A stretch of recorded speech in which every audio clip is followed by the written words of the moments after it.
হর হর মহাদেব। আমি যাচ্ছি চন্দ্রনাথে, কারণ আগামীকালকে হচ্ছে আপনার দোল পূর্ণিমা। আর আমি যাচ্ছি ইকো পার্ক হয়ে, একেবারে নির্জন রাস্তা। আমার সাথে আছে হৃদয়দা। আর এমন একটা জায়গায় দাঁড়ালাম, এখান থেকে চন্দ্রনাথ দেখা যাচ্ছে খুব সুন্দর। এই যে দেখতে পাচ্ছেন, এই যে চন্দ্রনাথের আপনারা বাতি জ্বলছে এখন, খুব সুন্দর লাগছে এখান থেকে, এই জায়গা থেকে দেখতে। মানে চন্দ্রনাথ একেবারে সামনে যে ফটকটা, এটা কিন্তু খুব ক্লিয়ারলি দেখা যাচ্ছে। অবশ্যই আগামীকালকে আপনার দোল পূর্ণিমাতে তীর্থযাত্রীরা কেমন হবে না হবে অবশ্যই সব কিছু আপনারা দেখতে পাবেন আমার কালকের ভিডিওগুলোতে।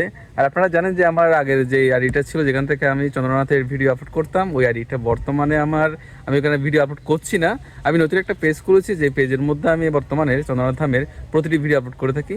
আর আমার চ্যানেলটি পেয়ে যাবেন আমার পিন কমেন্টে পেয়ে যাবেন। সেখানে ঢুকতে আপনারা চন্দ্রনাথ ধামে আগামীকাল অর্থাৎ দোল পূর্ণিমাতে কী কী অনুষ্ঠান হবে না হবে সব কিছু দেখতে পারবেন, একেবারে পাতালকালী মন্দির, তারপরে হচ্ছে হরগৌরী মন্দির পর্যন্ত।